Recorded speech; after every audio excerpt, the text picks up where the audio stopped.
It is 9 o'clock on a Thursday evening. It is time for the Prosperity Report Live.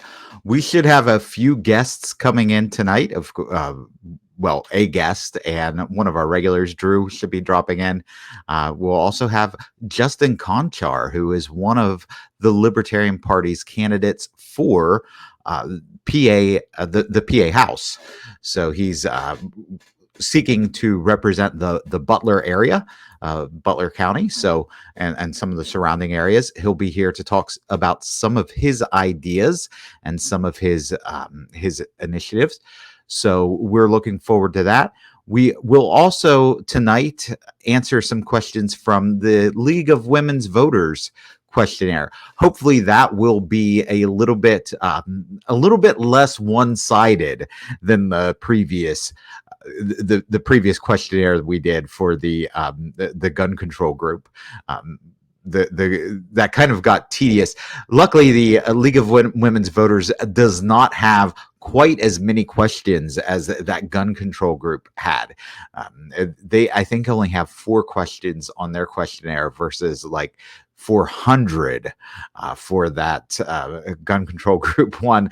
And I think that by the end of it, people knew where I stood on the issue of gun freedom. So hopefully we'll have some interesting things to share with the League of Women's Voters. Out on the campaign trail, it's been a great week. We had a couple of meet and greets. Just got back tonight from a book study. That's why Drew is running late. We left there a little bit late, doing some interesting things on the campaign trail. We're looking to start a meet and greet tour throughout the state. So if you'd like me to drop into your neighborhood, a great pub or a great pizza place that would be great to meet at, drop me a line. Let me know. We'll see if we can work it into the schedule. We were in Cranberry this week. We were in Pittsburgh today. Next week, we look to be in State College. I look forward to being around the Penn State area for the campaign. So lots of great stuff. Signs, there are fewer signs behind me this week than there were before. That's because they are being taken and they are being displayed in people's yards. So that's a popular thing. We're looking to get more of those signs out. If you'd like one of those signs, again, drop me a line. I'd be happy to let you know. We have some distribution places throughout the state. So looking forward to that. So let's go ahead and get started with the League of Women's Voters questionnaire. Our first question that we have from them is, what do you see as the most pressing issues facing the country, and how would you address them? So what are the most pressing issues and how would you address them? My campaign has been focused mainly on a couple of issues, and that's peace and prosperity. And primarily the peace issue has been America's intervention into foreign wars. But that's tied closely to that prosperity issue as well. And the peace issue is broader than just our involvement in foreign wars. It's the idea that we ought to have peace in our neighborhoods. We ought to have peace in our interactions with one another. Unfortunately, in a world where the government controls such a large aspect of our lives, the issue of peace with one another kind of builds hostility. In a free market transaction, if I am interacting with you in a free market way, both you and I benefit. But if I'm instituting the government force, one of us is going to lose out. So that creates a lot of hatred, a lot of animosity. So if we scale back the state, we bring peace to our neighborhoods. We also bring peace throughout the world by being less involved in perpetuating wars. But also, this is how we get prosperity, because we roll back the size of government, and then we can stop the endless money printing. Right now, we are printing money at an alarming rate, and that is why we are seeing prices continually rise, even when they say that the inflation rate is going down. That means prices are still going up, and sometimes the prices are going up just as fast, because the base price is higher. So even with a lower rate, the actual dollar amount that they're going up is unchanged. So we're seeing prices go up continuously, and we know that hey, Drew, welcome. How was your drive back from the book study? Pretty good. I had a fantasy football draft that started at 8, and so I had our friend Benjamin Sievers running the draft board while I had the GPS and the actual like ESPN app opened on my phone. So he was keeping track of who was being picked, and then giving me like, you know, the next up on my board. And then when it was my turn to pick, I'd just switch over to the app and draft. So I think that means I have to give him like 20% of my winnings if I win the league. So busy night for you then, with the book study, with the draft, and with this live stream. So good stuff. Well, Justin said that he's having some connection issues tonight, so he might be in, but he might be a little bit late. So I just got started with the candidate questionnaire from the League of Women's Voters. We're on that first issue there, or the first question, which is what are the major issues facing us right now, and just getting into the idea that we're printing money at a ridiculous rate, and that's affecting our ability to budget. And when you can't budget, you cannot prosper.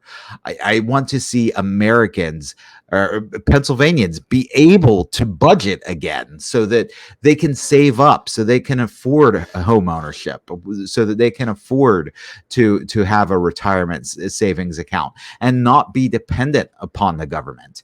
And in order to do that, we do need to cut the size of the federal government.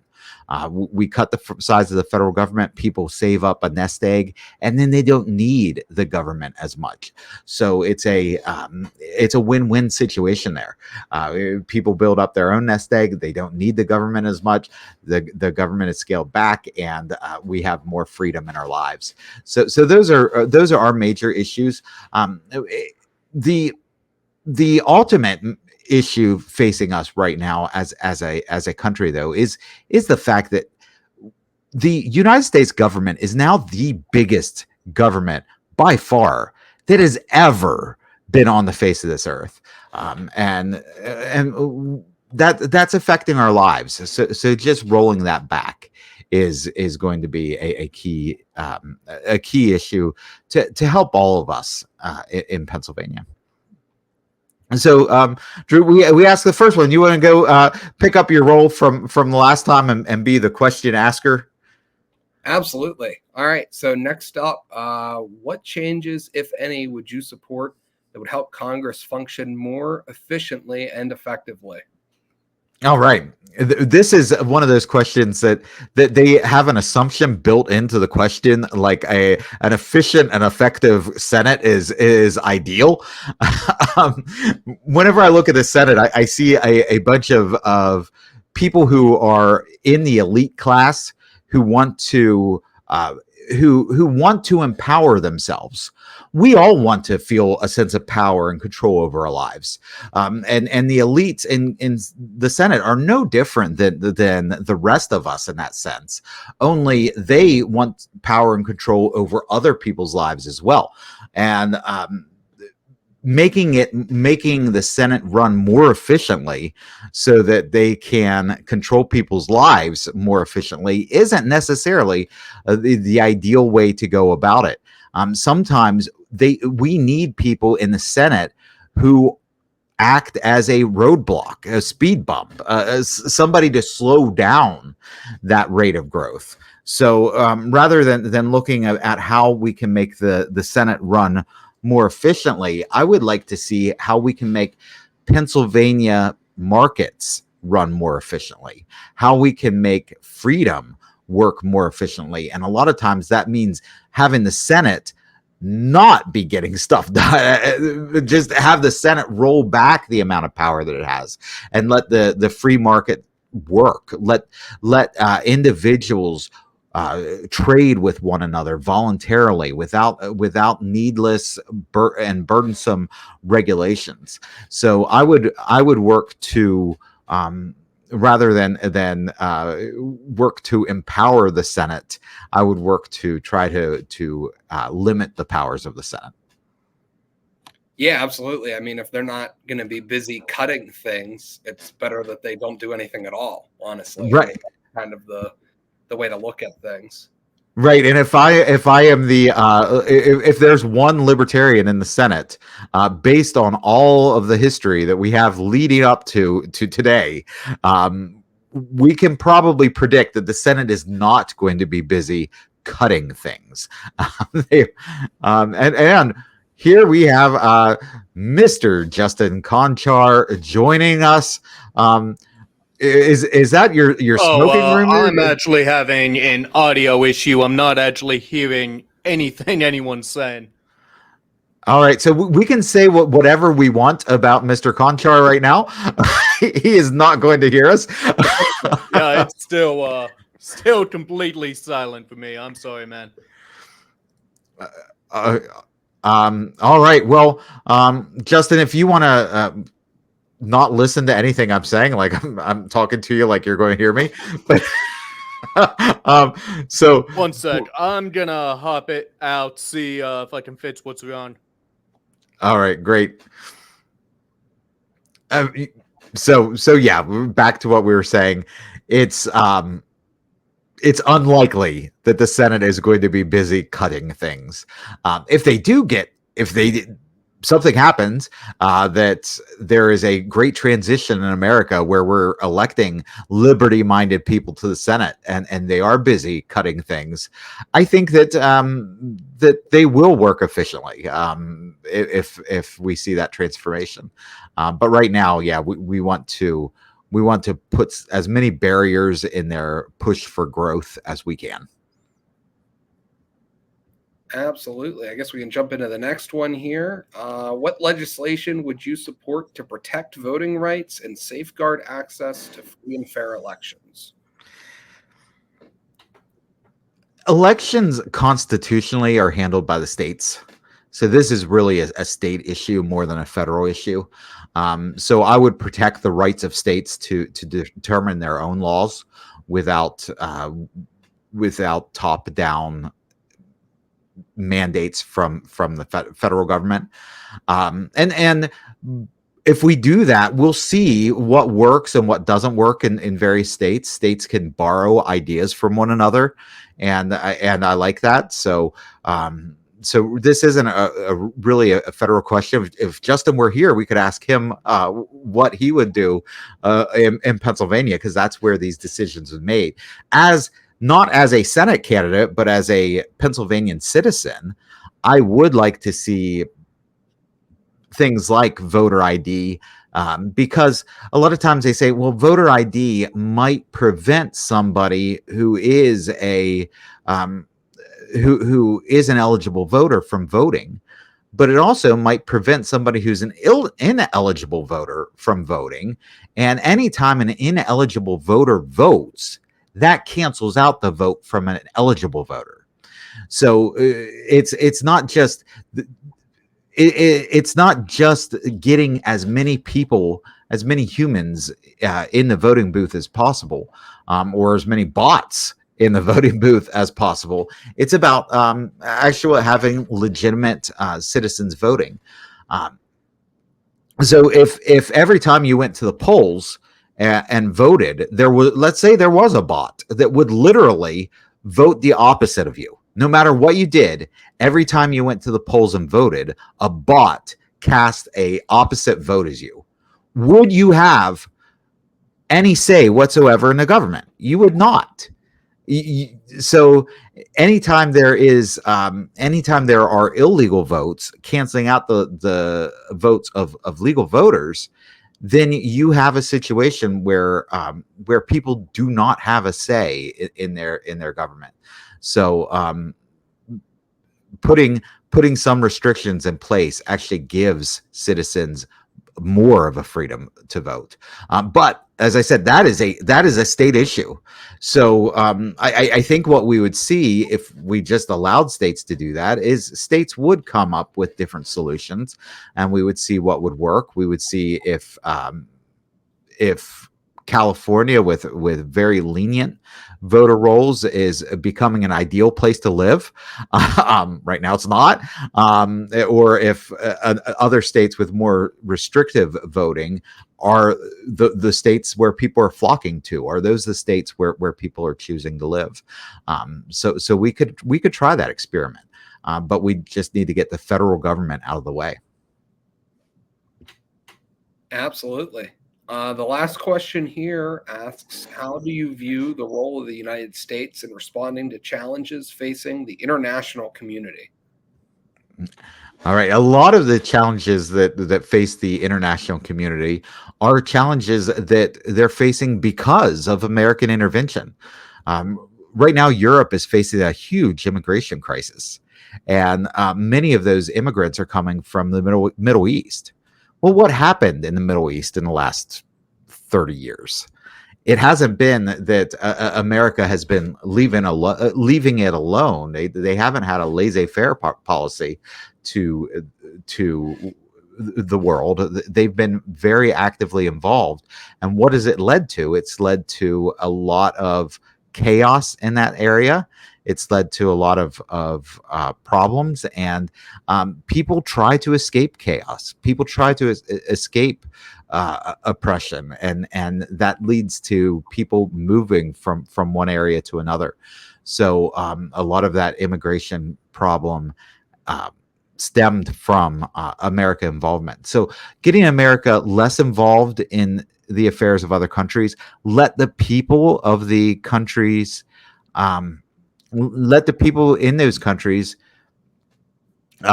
decide for themselves. Self-governance. We fought a revolutionary war over the idea that we ought to govern ourselves. We should allow other countries that luxury to be able to make their own decisions without American involvement. So I would pull America back from the international stage as much as possible, particularly from the government. As far as individuals working with other countries or companies working with other countries, I would allow as much of that to happen as possible. We benefit from interacting. Pennsylvania benefits whenever we trade with our neighbors. When we trade with New Jersey, or we trade with Ohio, or we trade with Maryland, these are beneficial trades. My town of Katanning, we benefit when we trade with our neighboring towns. So being open to the world, being friendly to the world, and being trading partners to the world is how we bring peace and prosperity to Pennsylvania. We get more peace because we're not instigating wars throughout the world, and we get more prosperity because we're bringing the best that the world has to offer. So that's probably how I would answer that one. And I think that was our last question, right, Drew? That was it. All right. Well, Justin, can you hear us now? Oh, yes, I can. Yes, I can. Finally hear you guys. All right. Well, we went through our questions, Justin, but I did want to bring you on specifically to talk about your Tiny Homes Protection Act, because this is a state level issue. It's not a federal issue, but it is something that I am very interested in, and I think a lot of our viewers would be interested in hearing about how scaling back some of the government regulations can help with some of the problems that Pennsylvanians face. So could you talk a little bit about your Tiny Homes Protection Act? Oh, of course I can. Hopefully everyone can hear me. My audio quality is good. Now, before I talk about the Tiny Home Protection Act, I think it's also important to talk about why a lot of the alternatives that are proposed don't actually work. What a lot of the time it may sound like a great idea, like rent caps or rental assistance or stuff like that. So let me just touch on those real quick. Something like a rent cap. What that normally will end up doing is it allows for the companies that are willing to lose money in the short term until those rent caps get raised to buy up all those properties. And then once you end up getting things like rental assistance, the government's just saying, hey, we're going to pay $200, tax a bunch of people, steal a bunch of money from people, pay effectively every landlord who owns a property an additional $200 because that's where that money's going to. And once you've already put those caps in place, what you're ultimately doing is you're giving new subsidies to massive companies like BlackRock, like Vanguard, which are really intruding in sort of residential housing. Yeah, Now, and also those rent controls oftentimes spark the building of luxury apartments, because luxury apartments are never subject to rent controls.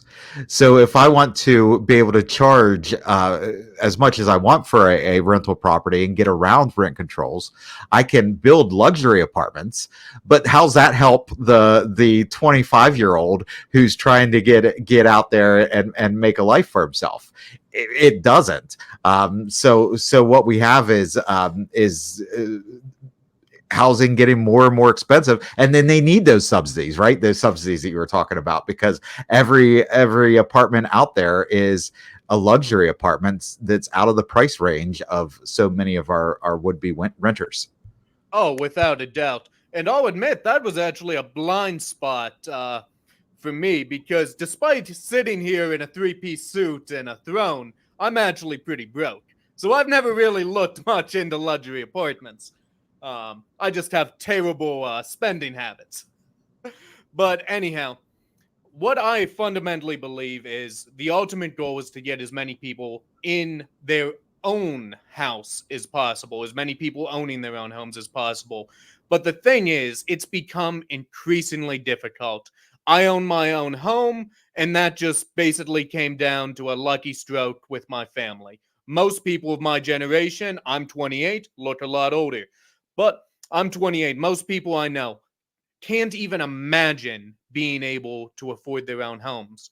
But when you're actually looking at just empty lots and stuff like that, it's surprisingly cheap.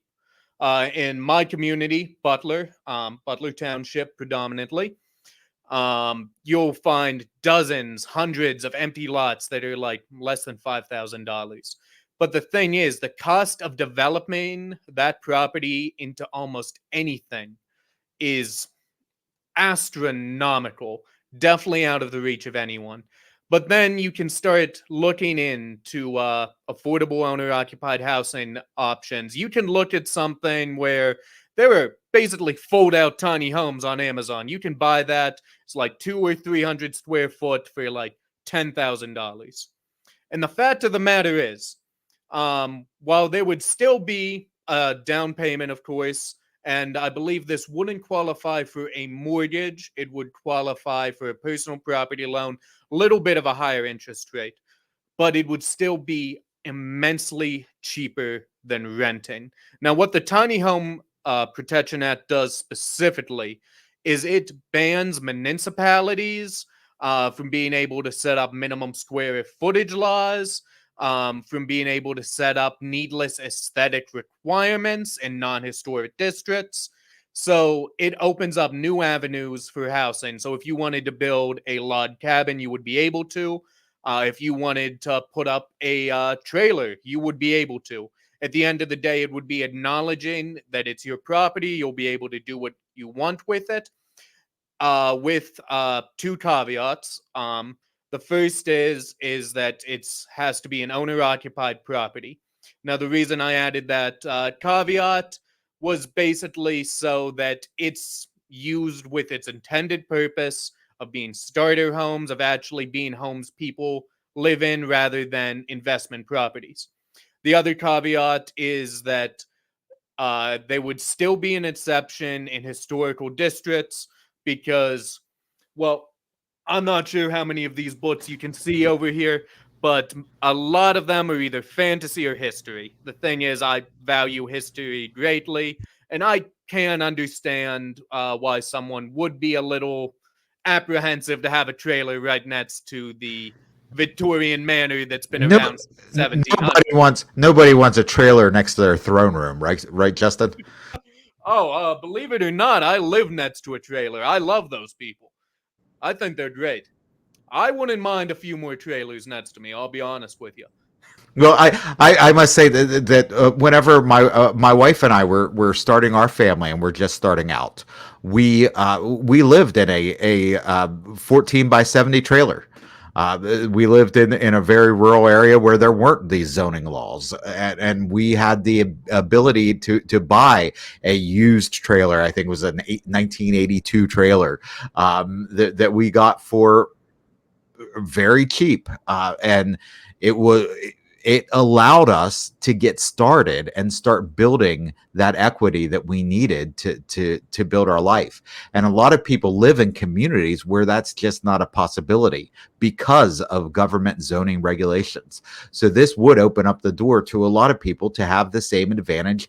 And yes, I'm saying that living in a 14 by 70 1982 trailer was an advantage that I had that a lot of people don't have. So I like the idea of allowing more people to have that advantage. Oh, it 100% is because you were building up equity that whole time. None of that money you spent on that trailer was a waste. It was an investment. You could then pull on that money later, get a nicer home, and you're building a future for yourself.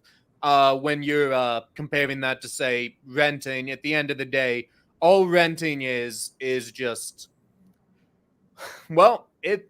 I hate mince words. Renting is kind of a scam.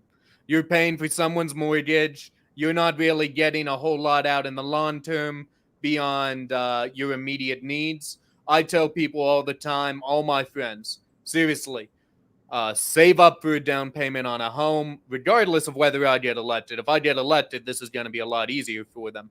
But save up for a down payment on a home. Live with your parents for as long as you humanly can, if possible. I understand a lot of people don't have that option, whether that's a relationship with their family or jobs, just not being present in the area. And that's one of the reasons the Tiny Home Protection Act is so important. Now, on another thing with housing, what I actually want to do is this would be an optional lease agreement.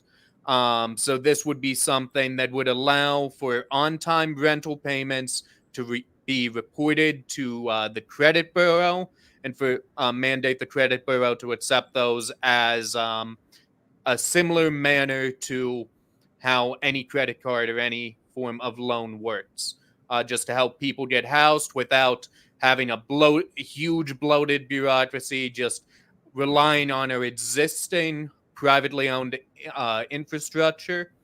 And I want to swing back to zoning laws too, because zoning laws are a big topic of mine. Because I've traveled to the UK. Just went black for a sec. Glad that fixed itself. But I've traveled to the UK. Any chance either of you two have been outside the States? Never been, no. All right. So there's a little bit of a cultural shock. I mean, you'll go down the street, find a pub that's older than your entire country, and you're like, huh, that's something. But one of the things that really stood out to me that was absolutely incredible is so right off the bat, a lot of what they call cities are actually not that massive. Like outside of London, like things the size of like Pittsburgh and stuff are kind of the norm. But within those cities, you'll find an absolute plethora, a metric ton of small businesses, and they'll be intermixed in residential areas. You'll find a street where it's just like house, business, house, house, house, business, house, house. And the thing with that is that ends up sort of spurring the local economy. It gives communities distinct identities. What we're doing in America right now is an absolute travesty. We're sectioning off business into shopping plazas, like mall type things and stuff like that. We're forcing them to go online. And what's that is ultimately doing is that stripping the identity away from an area, and it's also making sure that the only businesses that are able to actually compete are the businesses that can afford the ridiculously high rent that is imposed on them in due to zoning laws in these designated shopping districts. And if it can just be as easy as opening up like a woodworking shop in your garage and being able to sell chairs, the thing is, that will do wonders to spur not only local culture, but local economies. That will start giving people a lot more hope. They'll feel a lot more invested in their communities. And I think that's actually a lot of issues that we're facing right now. Like when you're looking at something like the heroin epidemic, right? The heroin, happy people don't do heroin. I'm not sure if I have to be the one to point that out, but I've never met someone who did heroin, and I have met plenty of people who do heroin. They're never the happiest folks. Um, Yeah, so it's never somebody's like, I finally got my life together. Let's try some heroin now. That's not how that tends to go.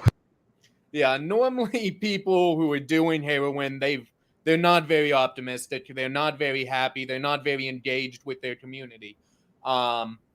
And you can look back historically, a lot of the places which have had stronger, more close-knit communities have less of a drug epidemic. I mean, places like in Scandinavia, for instance, even some of the places which are poorer in Scandinavia do not have the same scale of a drug epidemic that we do here, especially in Butler, Western Pennsylvania, Ohio. It's an absolute travesty. I think that ultimately what we're facing is a crisis of despair, and the best way to eliminate that despair is by reinvigorating local culture, bringing people together. And the best way to do that is by removing a lot of these artificial barriers in place that are actually very recent. A lot of people like to think this is the way things have always been. No, this is the way boomers made them like 40 years ago, and we're just taking it for granted that it's always been this way. But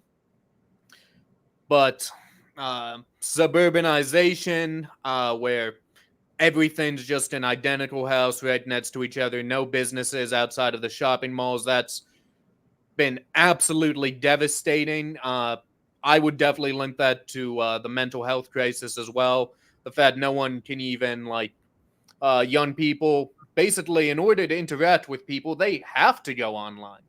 Because where are you going to what to be able to find some place to hang out when for the next 3 miles all there is identical houses?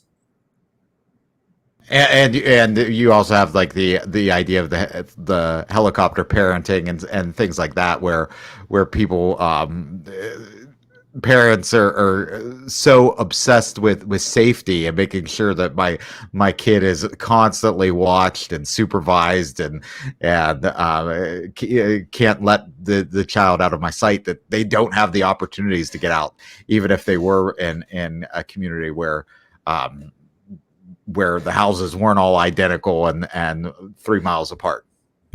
Yeah, I mean, that's definitely a major cultural issue. I'm hoping that over time people are going to become more relaxed. I think that is kind of a byproduct of living in what is currently a very low trust society. Um, and I think by, just rebuilding our communities, we'll be able to actually start having more of a high trust society again. And I think the excessive size of government leads to that low trust as well. If most of my interactions are voluntary and are based on I give you something, you give me something, we're voluntarily trading back and forth, that leads to a more trusting relationship. If a lot of our interactions are me using the heavy hand of government to get my way. Suddenly I don't trust you as much if that's because I think maybe you're going to do that to me. So a lot of times the bigger the government is, the less trust is in community between one another and back and forth. So if we scale back the size of government, I think that we would have more trusting communities. I would definitely have to agree on that as well.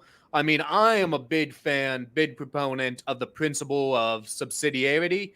Basically, everything needs to be taking place at the smallest possible level. Like, federal government, the only thing it should be handling is international trade and defensive wars. Only thing.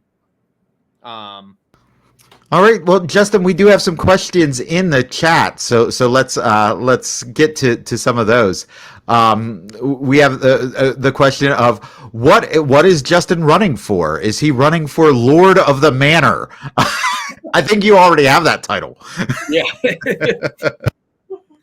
All right. Well, I don't have Lord of the Manor. I do have Lord of a Townhouse, though. I'll take that. But I'm running for state representative for District 11, representing Butler Township and some surrounding areas around there. And that would be for the PA General Assembly, right? Correct? Yes, indeed. All right, great. We have Arian mentions in some countries to encourage home ownership and promote better communities, because if you own it, you're more likely to care about it. They impose heavy tax levies on secondary home ownership. So he says, I don't entirely agree with that, but I can see where it might protect people from a lot of these landlords buying up a lot of blocks of the city. Yeah, a lot of times there are some what could happen if you tried something like that, tried to impose some government mandates rather than roll back the government mandates, is that just makes it those who do want to rent or need to rent, it makes renting more expensive. And I'm not against renting entirely. A lot of people, it makes sense. If I have a job where I know I need to move in 3 years, it doesn't necessarily make sense for me to buy a home and go through the closing costs, go through all of those hurdles. If I know in 3 years I'm going to need to sell it again, it would make more sense probably for me to rent. So there are people who aren't very good with maintaining a home, might benefit from having a landlord who takes care of it. So eliminate landlords entirely is probably not ideal, but those who want to own homes, getting the government out of the way and allowing them to own those homes would be great. So I don't know if I would support a tax to encourage that way, but definitely getting the government out of the way and allowing more home ownership would be good. Here's a question. Oh, go ahead. I would like Justin. to answer that on my own behalf. So basically, right off the bat, I could see certain circumstances under which I'd be amenable to that if we eliminated property tax on primary residences as a whole. Then that would be more similar to a corporate tax rather than a property tax, which I would view as more reasonable. I'm not necessarily advocating for more taxes. In this case, I'm just saying in order to eliminate property tax on primary residence, if that was the circumstance in which I would, what I would have to agree to in order to end that, I could be amenable to that. Yeah, so trade-offs involved, and yeah, eliminating property taxes on primary residencies would be a great step for Pennsylvania. Pennsylvania would benefit immensely from eliminating property taxes on primary residencies. So, a question: should we, the people, want to get the government to the point we trust the government, or should we always be skeptical of the government? That is a good question. I would side on always be skeptical of the of the government, because even if you get it to down to a small size, America had a small government whenever she was first founded, and what happened? Now we have the largest government ever to exist in the history of the world. So even if you get it to a small size, it has a tendency to grow. This is like, should we want to get a cancerous tumor down to the smallest size that we can, or should we try to, or should we always be skeptical of that cancer that exists there? I'd say always keep an eye on that cancer. You don't want to, you don't ever want to take your eye off of it. So yeah, you want to reduce the size of it and as small as possible, but you always got to keep your eye on it because it has a tendency to grow. What's your thoughts on that, Justin? I think at the end of the day that the government will always have an interest in expanding itself. The people involved in government will always have an interest in holding on to what power they can. And as a result, I think that it's always going to be a situation where people are going to have to be very cautious. They're going to have to pay attention. There's always going to need to be some degree of skepticism, because even if you had like Ron Swanson, ideal government, only one man in a chair, and his only job is to decide when to nuke someone, well, you need to be pretty sure that he is not going to be nuking the wrong person and setting off a catastrophe.